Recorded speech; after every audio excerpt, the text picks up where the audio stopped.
It's the Full Court Press with Eric Frandsen and Jason Walker. Welcome back to the to the show that we're doing right now.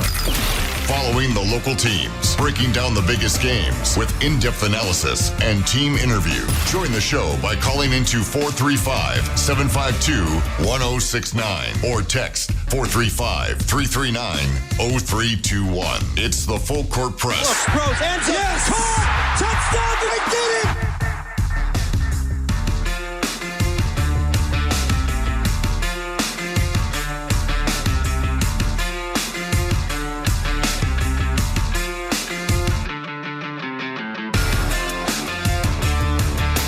Welcome on into the second hour of the Full Court Press.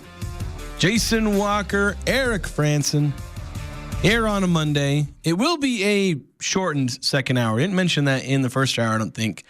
It's kind of a programming note. We will be out to about 5:29, so we'll get about half of the first hour. Yep. NFL playoffs going on right now, and the Fan is the home of the NFL here in the Valley, and so we'll be handing it off to them for the Monday Night Football playoff game between the Rams and Minnesota being played in Arizona. So, yeah, I'm really interested just to see what the fan situation looks like for this one. But it should be a pretty interesting game all the same. But I feel like the NFL is absurdly rich as it is, should have tried to give fans some kind of rebate on travel. Give them all $100 or $200, or any firemen or first responders in the Arizona area. Yeah, give them free tickets. Well, they all need to be in California at the moment. Anybody that's not already going over there to help with the fires. I feel like it'd be good for them to give all of the guys currently working free tickets to a game next year. Yes, when they're a little freer. Yeah, then they're a little preoccupied right now. Yeah, they are busy doing some very important work, obviously. We'll have a couple of segments here. We'll get to our Pick 6 results. I mentioned we were going to talk football. We'll go over some of Utah State's portal news with football. They did add a few more players, including one guy who was one of the leading tacklers for New Mexico as they continue to add former Bronco Mendenhall players. Who could have seen that coming? Yeah, surprise, surprise. But one thing that we meant to get to in the first hour, but obviously we spent the entire first hour talking about Utah State basketball, justifiably so, given the absolute classic they were involved in on Saturday. But we wanted to get to what happened in the rest of the Mountain West, because I know there's a tendency to get wrapped up in the Aggies, but there are other teams in the Mountain West, believe it or not, Eric. That's surprising, yes. And it started off early in the day, Saturday. CBS was at Albuquerque in the pit to watch New Mexico, or to broadcast New Mexico and San Diego State. Aztecs came in as the favorites, and the Lobos smacked them around, Jason, 62-48. Yeah, San Diego State just didn't seem like they could do anything on offense. The Lobos have been a lot more iffy on defense this season, at least compared to last year's team, where they've had some games where they just give up a ton of points. But if their offense is firing on all cylinders, they got Donovan Denton, as long as they're getting help from True Washington. If Nelly Jr. Joseph is having good offensive game, Mustafa Amzil, some of those guys who have good games, then they can just get rolling and score 80, 90 points, similar to the Aggies in some ways. But they were slowed down by San Diego State on offense, because obviously they only scored 62 points. But yeah, just the Aztecs couldn't do anything. Shot 35% from the field, 31% from three. Just nothing was working. Miles Bird basically had a good game, and that was about it. Nobody else really seemed like they had an impact on the offensive end. It just seemed like they were flummoxed by the pit. Yeah. Yeah, the crowd got to him. Magoon Gwath just was not much of a factor. He did have 4 blocks. That's nothing to sniff at. But But 3 rebounds? Yeah. Effective in some areas, but wholly ineffective in others. And, they just didn't have any kind of offense. Yeah, and I think the rebounding really was the big thing, because Gwath gets the 4 blocks, but the rebounding just absolutely stands out, because New Mexico out-rebounded him 51-35. Yeah, that's nuts. 50 rebounds is absurd. You had 3 guys that were 9+ rebounds. Philip Borkanen, Danier double, 9 points, 9 rebounds. Amzil got a double with a 10 and 10 points, 11 boards, and Junior Joseph was 6 points, 9 boards. It's like, even True Washington, I think is what, a 5'10" guard or something like that. Oh, he's 6'4". Never mind. He got 5 rebounds. I must have been thinking of somebody else. Yeah, but the biggest thing is on the offensive glass. The second chance opportunities for New Mexico, 18 offensive boards compared to San Diego State's 3. That's a game that increasingly has me worried when Utah State faces New Mexico. Some of the ways that they are built, that's going to be a good challenge when the Aggies take on New Mexico. Well, it was a lot like last year where I think a lot of the same problems because they had JT Toppin and Joseph. They don't have Toppin anymore, but some of these guys have had big games. And the Aggies, if they're up to the task, can match good teams and be physical. But other times they don't. So it'll be a really interesting matchup. And they struggled in some ways against Boise in rebounding. They got out-rebounded by Boise State. But it wasn't a massive difference. And it could be a very good matchup in the Spectrum. In 4 or 5 games, I think late January is when these two teams will meet. It's February 1st. Oh, early February. Yeah, February 1st. Could very well both be undefeated in conference play. I kind of doubt that both will be undefeated because there's a lot that can happen in between these games, but it is decently possible. Aggies will make the trip to the Pit on February 16th. Yeah, a little bit later, but not too much later, so relatively quick. The Aggies have played Nevada here. They'll play Nevada twice before they play New Mexico once. Yeah, that's kind of funny. But we had, besides that game being a really exciting one to watch, and it didn't turn out to be exciting, the Aggie and Boise State game, those were the games to decide like the pretenders from the contenders a little bit. And then it was on the other opposite end of the spectrum. You had 4 teams in action, all of them looking for their first win in conference play. And San Jose State, they were able to get their first win, beating Air Force 69-62. And Nevada getting their first conference win over Fresno State. But in Nevada's way, they couldn't do it easy. And it had to go be decided in overtime. But eventually they pulled away in OT and beat Fresno State 77-66. Nevada, I mean, come on, Wolfpack. How many close games do you have to have before you start to either really move forward or just fold? Well, I mean, at least they moved forward because they won. Yeah. Like, mind you, if you just look at the final score, you'd think they'd have handled this game pretty nice, but it was in overtime. So it's just that they dominated the overtime period, winning by 11, which that can happen sometimes. One team has a way better OT period.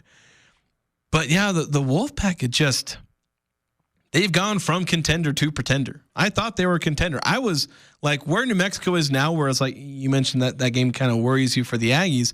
That's how I felt about Nevada.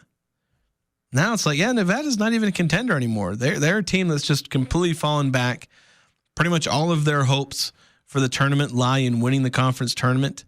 And even then, like things like the NIT, it's like that might be a long shot. Just the way that they're not living up to the potential that they really had preseason. There was a lot of hype around these guys. Yeah. And the guys just haven't lived up to that. They're living up to about 60% of their potential. Their net rankings are still decent, but certainly a team to keep an eye on. If they do start to figure things out, they could still be kind of dangerous. Yeah, they're one that could basically turn into a spoiler where they've kind of lost out on their title hopes. I mean, mind you, unless they win out from here.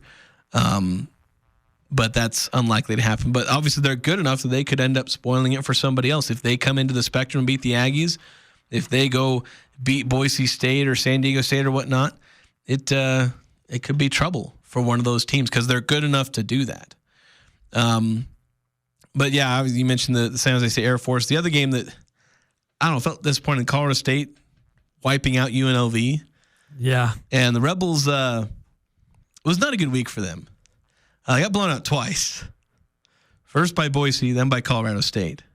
So just kind of rough time for them. Yeah, 84-62. Nick Clifford, that guy's for real. Like he was injured for a stretch of the season in December, and they lost some games. They were kind of lost without him, but he's back, and he's an impact player. 22 points, 7 assists, 4 steals. Nick Clifford is It can do a lot of different things. 5 rebounds, 4 steals, 1 block. I mean, the dude's for real. So watch out for the Rams and Nick Clifford. Yeah, I think Colorado State, like, honestly, I was doing some power rankings, and I think I would probably put Colorado State number 3 in the power rankings right now. I think most people still have them in the middle of the pack. And I think Colorado State, they're going to have a bit of a prove-it game, I think, coming up here, because I think they play kind of one of the contenders. Yeah, they're playing at San Diego State. So that's going to be one where it's like, okay, are they for real? Because they've played San Jose State, Fresno State, and UNLV in their last 3 games. And they lost at home to New Mexico, did beat Nevada on the road, but it's like 4-1 Colorado State. They are 3rd in the standings. But I think, especially since with Nick Clifford having missed some games early on and so they pick up some losses, I really think Colorado State could end up, being a surprise contender because everyone had kind of written them off with how their non-conference went, and they're still only 10-6 now, as opposed to teams like Utah State who are 16-1, New Mexico's 14-3 and whatnot. But I really think that Colorado State could end up being a late bloomer in conference play when you got a guy like Nick Clifford, who is arguably the best player in the conference. I really think that Colorado State's going to give a lot of teams a run for their money, and they're going to be a very dangerous team. They're going to knock off one of Utah State and New Mexico and some of these other teams. I very much think they're going to end up beating them. Yeah, Colorado State had a rough start to the year. When the net opened, they were at 207, but they're currently sitting at 84. So they've been making improvements. They've been making inroads.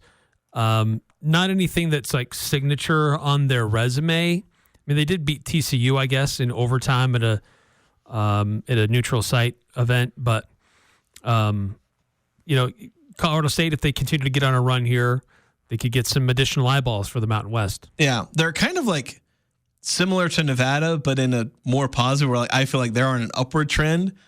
Nevada's on a downward trend. Where it's like I don't know if Colorado State has enough to be able to get into the tournament. Because they didn't build a resume in non-conference play. Maybe if they had a spectacular, like if they won like 16-4 in Mountain West, maybe they could earn something there.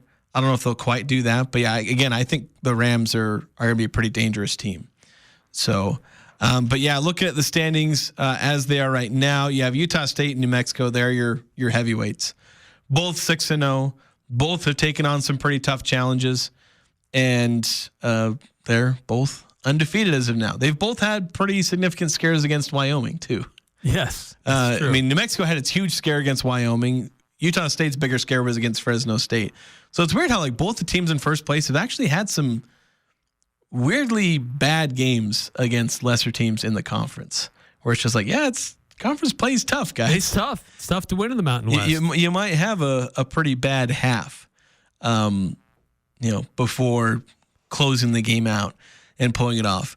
But yeah, behind Utah State and New Mexico, I mentioned Colorado State at 3rd, Boise State 4th. They're 4-2. San Diego State, UNLV both 3-2. Wyoming is 2-3.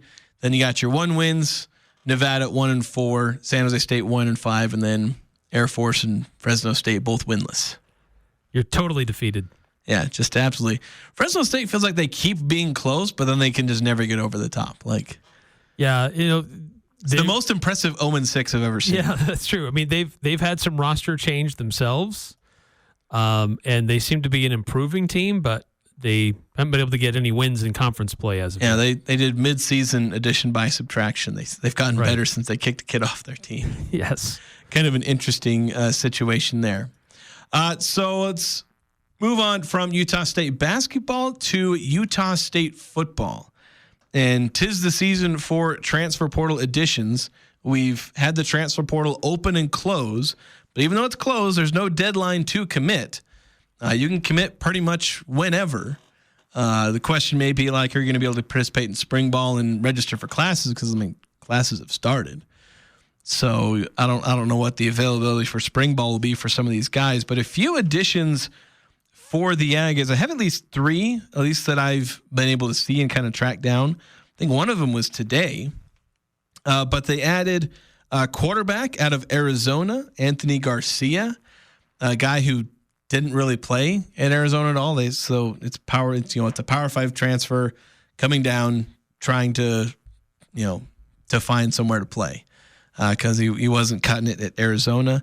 They picked up Jaden Williams, defensive back out of Texas Southern, who decent amount of playing time, picked up some stats. But one that certainly caught my eye was, I don't know if I'm saying his name right, Noah Avinger, defensive back with New Mexico.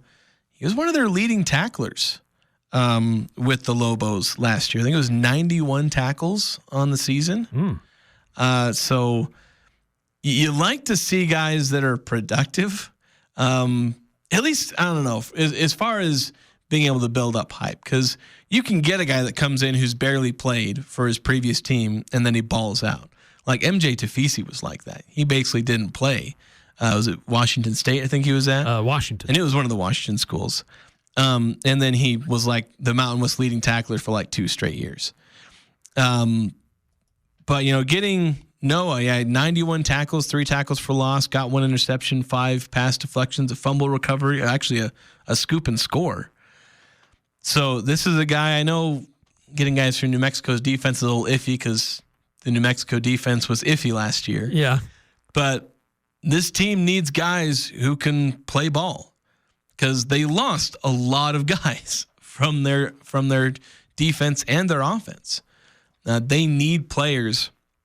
They need to be adding a lot. And we're starting to see more and more. We're getting more and more commits. There is that initial gap where everyone's getting recruited. Everyone's still entering the portal. Now we're seeing a bit of a rush of commitments. There's been quite a few the last couple of weeks. As Bronco Mendenhall slowly builds this team, basically back from nothing. He lost almost everything on offense and a lot on defense. And we're seeing more and more of that. Yeah, and some of these guys are, as this tends to happen, some of these guys are places that they just didn't get their chance. It didn't look like they were going to get their chance, and so they're searching for something new. And Utah State obviously has openings for them to take a shot. But then there are also other guys that have connections with coaches, whether they recruited them previously or they coached them previously, and they want to be with them again. And so there's this mix of guys who were producers and that guys that do have good measurements and metrics coming into this mix as well. So it's still a question of how does it all come together? What's it going to look like? The new guys with those that decided to stay, and how is this coaching staff going to bring them all together? What's it going to look like? Because we still don't really know. Yeah, we're not going to know a whole lot about this team just because there was so much attrition. We have to kind of just wait and see. Like spring ball, we'll get our first look. We'll see what this team looks like a little bit. And then there's going to be a second free agent window. Yeah, that's the other part. After it's like spring ball. You're going to have a bunch of guys they bring in, and then some of them are going to leave because they thought they were going to get an opportunity. They didn't, and they're going to dip out. But you're also going to see guys like, Ike Larson will probably get a 6-figure offer from somewhere in the middle of spring ball. Hopefully he sticks around. Yeah. Because the few key returners are going to get offers to leave. They just got to be able to keep them around because it's about all the guys like Ike Larson and Iniguez down there in the middle, and Bryson Barnes. Like that's about all they have left. Yeah. If you can't hang on to them, you basically have nothing, at least as far as returning production. But yeah, it'll be interesting to see because you want to see like the big thing is like who's going to be quarterback. Is Bryson Barnes just going to automatically take over the reins, or is it going to be somebody like Anthony Garcia? Is it going to be somebody else? Are they going to bring in some other big transfer, or some of the freshman guys who redshirted last year who are still around? Yeah. Who like which of them maybe step up for it? Yeah. What's the offensive line going to look like? They're going to have a completely new starting 5 offensive line. They're going to have a fairly new wide receiver core. So there's a lot, I think, to potentially figure out about this offense and just about this whole team. So it's good to see transfers continue to roll in because they need a lot of them. Because they need experience. They can't just fill this with high school players. Otherwise, you're going to be starting 10 freshmen. Yeah, that's true. We got to take a break. And again, we've only got one more segment left because we'll be handing it over to the NFL for the Monday night playoff football game. So we'll take a break. And then up next, we'll reveal Pick 6. I'm on a winning streak. We'll see if Eric's able to break it here on the Full Court Press. This is Kyle at Advanced Door, and we guarantee every garage door we install for a lifetime, parts and labor. That's every door, every spring, every roller, every track, every motor. The entire garage door system guaranteed for a lifetime. Parts and labor. We're Advanced Door, and we guarantee you'll be hearing this for a long time. Find out more at advanced-door.com. That's advanced-door.com. Join Three Peaks Medical Plaza at 2245 North, 400 East in North Logan for their grand opening this Saturday from noon to 4. Bounce houses, drinks, food, and a chance to win amazing prizes. 13 different medical specialties in one state-of-the-art building. Cache Valley Imaging, offering a full suite of affordable imaging services. The Cache Valley Pharmacy, a full-service pharmacy with drive-through and free delivery in the valley. Go to threepeaksplaza.com for details and links to all medical specialties. When it comes to home care, it's important to know you have a choice. If you or a loved one is in need of hospice or home health services, remember that Primrose Home Care and Hospice believes in treating the patient as well as the problem. We work directly with you and your doctor to create a health plan that's catered to your needs. Our team is devoted to providing options in the freedom and safety of your own home. Visit us at primrosecare.com or call to schedule a free consultation. Primrose Home Care and Hospice, your local hospice and home health provider since 2006. Disasters don't wait for a convenient time. When the unexpected strikes, call the trusted team at Blue Sky. Remember, Blue Sky is that same great ARS team you know and trust. This is Tom with Blue Sky Restoration. When disaster strikes, whether it's a flood, fire, mold damage, or an unforeseen accident, Blue Sky will clean up, repair, and restore your home or business like it was before. No disaster is too big or too small. For all your restoration needs, you can trust our Blue Sky team. The Full Court Press on Sports Talk Radio, 106.9 FM, 1390 AM. The Fan.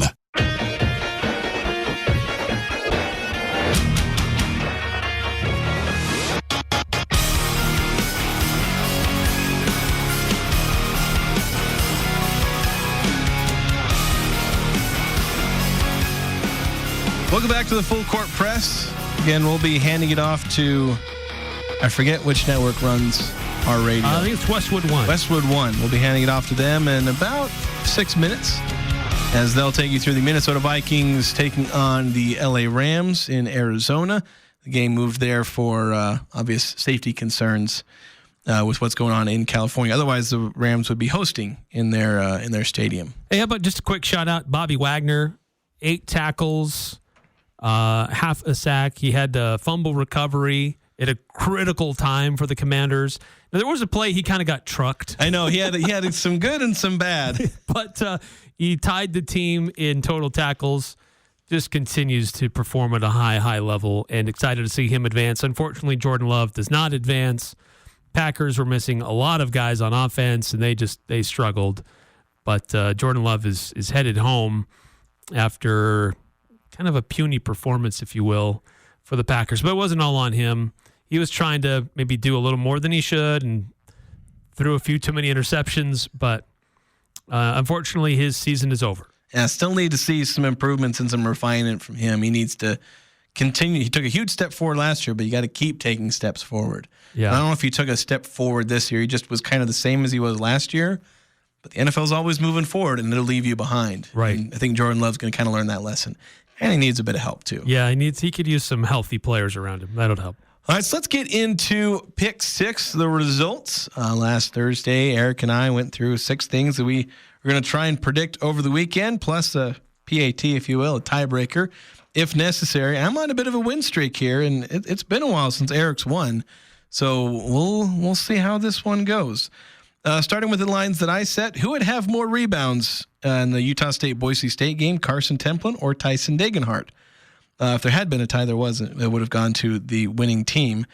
We both took Carson Templin. I thought there would be more rebounds. These two players combined for 5 rebounds. Degenhart had 3. Carson had 2. Yeah. There weren't a whole lot of rebounds to be had, to be honest. Both teams shot incredibly well. So we both got that one wrong. And then Big Ten teams that advanced to the college football playoff title game. I set the line at 1.5. There were 2, Penn State and Ohio State. I took the over, you took the under. Well, 1 made it. Penn State lost to Notre Dame. Ohio State advanced over Texas. So you're up 1-0. Walker Kessler combined points, rebounds, and blocks against Miami last Thursday. I set the line at 23.5. You took the over, I took the under. He had 29 points, 15 rebounds, 2 blocks. So we had 26 total there. So you're up 2-0 okay. going into your lines. And then it holds. You had Donovan Dent and Miles Bird. How many combined points would they have in that game? You set the line at 31.5. Well, they were the respective leading scorers for their teams, but they only combined for 30. Oh, so close. Very close, but not quite. So I'm having. What were our lines on that? What did we guess on that? Oh, I took the over. You took the under. Okay. So you got that one. So I'm having a bit of a rough time here. I'm down 3-0. Okay. Utah Hockey Club win by 1.5 goals over San Jose. I took the under. You took the over. Hockey Club won, but only by 1 point. So I finally got one. We're 5 lines Jason's in. on the board. And I finally got a point. It's not going to last very long because the next one is Jordan Love pass yards against Philly. You set the line at 199.5. I took the under. You took the over. He had 212. So you end up close line. You end up winning this one 4-1. Wow, let's go. As my streak is shattered. You also would have got the tiebreaker too. Which the tiebreaker was one where I screwed up again, where it's like the line didn't technically finish because it was number of upsets in the NFL playoffs. And you'll notice that I mentioned there's a playoff game today. Oh, yes. Although luckily, if it had gone to tiebreak, there was no way for it to change because the number of upsets was set at 2.5. There was 1. There's no way to hit the over at this point. Oh, that's so true. I got lucky in my incompetence. But you took the under. I had the over. But even if I think Minnesota, if they were to get the win, it would be 2. So the under would still hit there. So there we go. But the tiebreaker was not needed as you got the win there. Yeah, So- interesting weekend with the NFL playoffs, the opening round for the NFL. I don't know if there was too much that surprised me about the weekend. I guess maybe the Commanders winning on the road, but they've been kind of a hot team to close out the season, so it wasn't like overly surprised by that one. That was also the only upset to happen so far. Yeah, I feel like they happen a little more often. Well, in most of the games were really not really that closely contested. Yeah, Philadelphia should have been able to dominate more than they did. So that one was probably closer than it should have been, but all in all, the home team's taking care of business. Yeah, and hopefully this next round will be good. We've got Chiefs, Texans, Bills, Ravens, Lions, Commanders may be interesting. Kind of really hoping on that Bills, Ravens. I feel like that could be a pretty dang good one. And we'll also have the college football playoff title game. Hopefully that one's good and not a blowout because we have too many blowouts at times in the playoffs. That's going to do it for us. We're going to hand it over to Westwood One for their playoff game.